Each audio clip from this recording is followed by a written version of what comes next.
Welcome, Salam. Pulse News, start now. Right now, inside the White House, decisions are being shaped that could redefine alliances, trade, and power across North America. This isn't about public speeches or press conferences. It's happening behind closed doors, quietly, strategically, and with long-term consequences in mind. At the center of it all is a simple but critical question. Which allies stood with the United States when it mattered most, and which ones did not? This moment did not emerge overnight. It has been building through weeks of tension, frustration, and growing distrust between Washington and its traditional partners. The recent conflict in the Middle East exposed deep divisions inside NATO.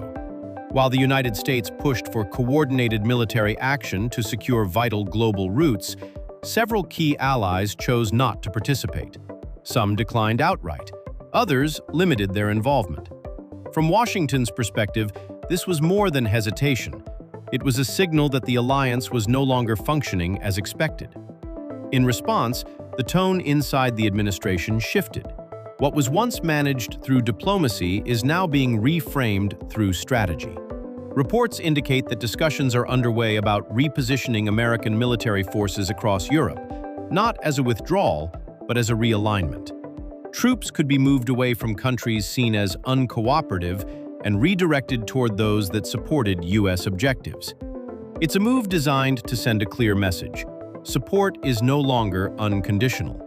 But this is where the situation becomes far more complex, because Canada is now part of that equation in a way it hasn't been before.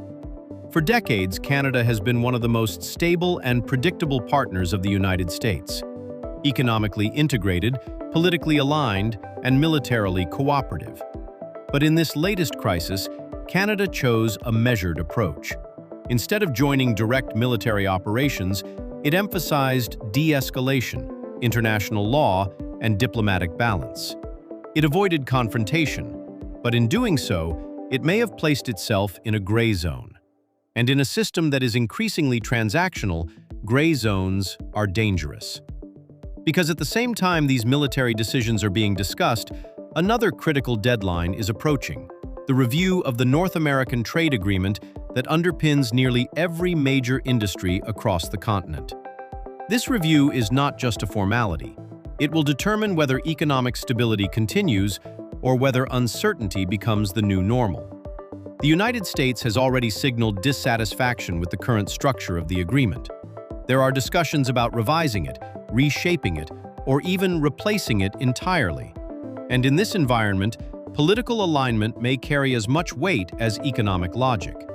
For Canada, this creates a high-stakes balancing act.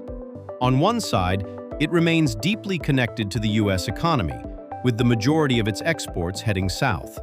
On the other, it is actively exploring ways to expand its independence, strengthening ties with Europe, increasing engagement with Asian markets, and leveraging its vast reserves of critical resources.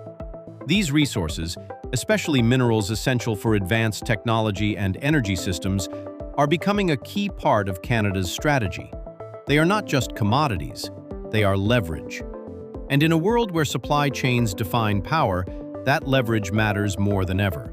At the same time, Canada is reinforcing its strategic importance in areas where geography cannot be replaced. The Arctic, for example, is rapidly becoming a focal point of global competition. As new shipping routes emerge and resource access becomes more valuable, Canada's position in the region gives it a unique role, one that even the United States cannot ignore. This combination of economic integration, resource control, and geographic importance places Canada in a complex position.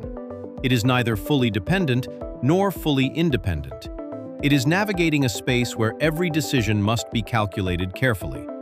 Meanwhile, political pressure inside the United States is intensifying.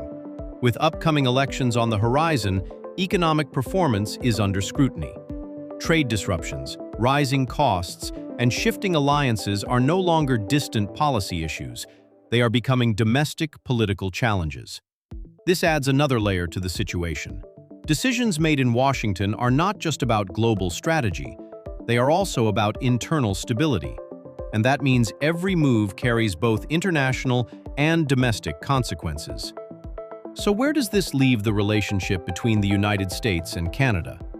What we are witnessing is not a sudden break, but a gradual transformation. The traditional model, built on assumptions of alignment and mutual benefit, is being replaced by something more conditional. Cooperation is still possible, but it is no longer guaranteed.